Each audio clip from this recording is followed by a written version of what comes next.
Kessler, a New York Times best-selling author and former Washington Post investigative reporter and contemporary of Bob Woodward and Carl Bernstein. Ron, thanks so much for being here. It's great to have be you. With you. Thank you. First question, now that we have the Mueller report out of the way, some Democrats are calling for another investigation, Republicans rather, into the Obama administration and if they meddled with the 2016 election and tried to defeat then candidate Trump. Is this the right move? What do you think? I think that the individuals do have to be held accountable.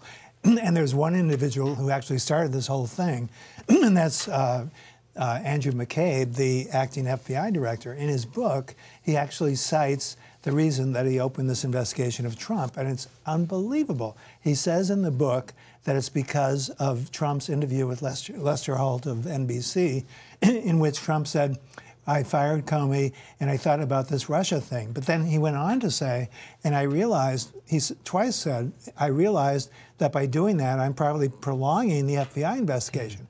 Well, where did that appear in his book? Nowhere.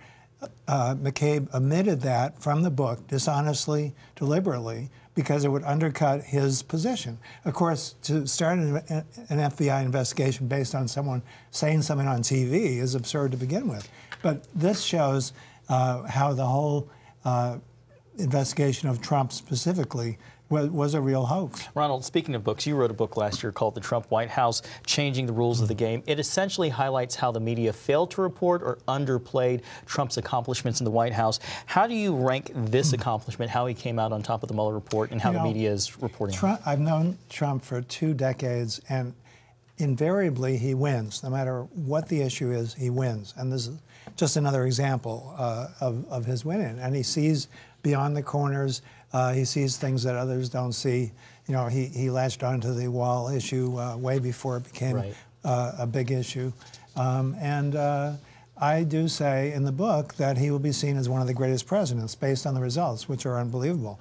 Now, certainly we all cringe sometimes at some of his comments. But what's more important, the lowest black unemployment rate in history, lowest female unemployment rate in history, getting rid of ISIS, it's simply endless. Why do we hire a president? It's to get those results. Yesterday we had John Solomon on from The Hill, and he talked about the comparisons of Watergate to now with the Russia Mueller investigation and the media coverage of it. We want to roll that soundbite of him, and then Ron, we'll get your reaction. Let's go ahead and see that. I think all the credibility and all of the public trust that the industry gained from Watergate 50 years ago was eroded by this. When you tell the American people there's a scandal and you don't have the goods and you're pontificating about it when it's not really there factually, you've really wounded the industry. And I think all of that allure that we gained as an industry after Watergate, it's been really tarnished from this story. Yeah. So Ron, what do you think? Do you think this has really hurt the media's reputation? Sure. I sat next to Woodward and Bernstein during Watergate. Every night I heard them discussing their sources, arguing with each other. And I guarantee you that if any of us had engaged in the kind of dishonest reporting that goes on today, we would have been fired immediately. I mean, that's how much things have changed, totally undercutting the credibility of the media today. Yeah, Ron, how do we move on from here? How do we make things better?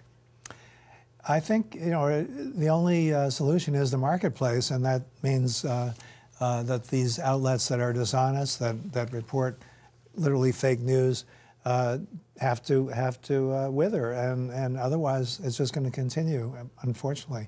I think people are tuning out. They're getting sick of it. They want to see some positive reporting, such as you guys do. And we can just hope for the best. But meanwhile, we do have these outlets, such as yours, that do tell the truth, and I really appreciate that. Well, Ronald Kessler, we really appreciate you being here tonight. Thank you so much. Thank you. Thank you, Ron. Chairman.